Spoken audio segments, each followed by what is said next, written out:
कधीच नाही चुकणार तुमचे फेवरेट टीव्ही शोज झी5 सोबत, तेही एकदम फ्री। यांना काय वाटतं? हळू हळू काय वाटतं यांना? हे आपल्याला रस्त्यावरच्या कुत्र्यासारखी वागणूक देतील आणि आपण सहन करायचं आहे का? काय बोलतास? प्रीतम सर, यांना आपला चांगुलपणा नडलाय। ते प्रेमासाठी इथपर्यंत आलो आणि प्रीतम सर जरा शांत व्हा। आणि तुम्ही प्रेम केलत म्हणजे उपकार नाही केलेत। बघा बघा त्यांच्याकडं, त्यांना बी त्रास होतोय, त्यांना बी वाईट वाटतंय, पण म्हणून तुमच्यासारखं पळ काढत नाहीयेत त्या। बाबासाहेबांनी ठरवलेल्या मुलाबरोबर लगीन करून जाणं सोपं आहे त्यांच्यासाठी, पण त्या इथं तुमच्या बरोबर थांबल्यात का? त्यांचं प्रेम आहे तुमच्यावर आणि तुम्ही काय करताय? एक गोष्ट चुकीची घडली म्हणून सोडून देताय समजा प्रेम वाऱ्यावर।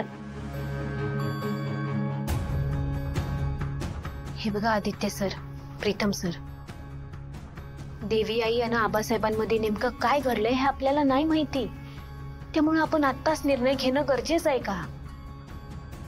आपण राहिलोय ना इथं थोडे दिवस, थोडं का होईना पण आबासाहेबांना ओळखतोय आपण। आबासाहेब माणूस म्हणून देव माणूस आहे। झालं असेल त्यांच्यामध्ये काहीतरी गैरसमज, म्हणून भांडण झालं असेल त्यांचं। आणि मला असं वाटतंय की त्या दोघांमधलं भांडण मिटावं म्हणून बाप्पांना आपल्याला इथं पाठवलंय। प्रिया मॅडम, तुम्ही नका काळजी करू, कुणी नसलं तरी मी आहे तुमच्या बरोबर। मी तुम्हाला सोडून कुठं बी जाणार नाही। बरोबर बोलते। आबासाहेबांमध्ये आणि आईमध्ये नेमकं काय घडलंय ना, हे जाणून घेणं गरजेचं आहे। त्यामुळे आपण इथेच थांबतोय।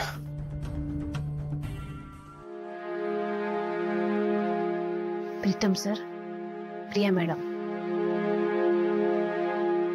प्रेम केलेत ना, मग ते निभवा। प्रिया मॅडम, मी तुम्हाला माझ्या सोबत घेऊनच जाणार।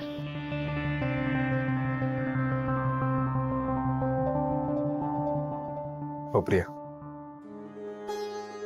मी तुला ऑलरेडी किर्लोस्करांची सून मानलाय। मग काही झालं तरी तुमच्या दोघांचं लग्न होणार म्हणजे होणार। प्रीतम,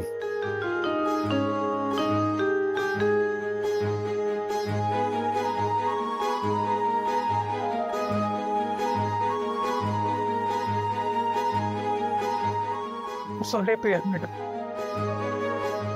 त्या आईबद्दल ते सगळं ऐकलं आणि मला कंट्रोल नाही झालं। आय नो मी चुकलोय, पण आता तुमचाच आहे ना मी। अशा चुका होत असतात माझ्याकडून, पण तुम्ही माफ करत राहा अशाच। शेवटी आयुष्य काढायचं आपल्याला सोबत। काढा ना माझ्यासोबत आयुष्य। झी5 ॲप डाउनलोड करा आणि पहा सर्व एपिसोड्स एकदम फ्री।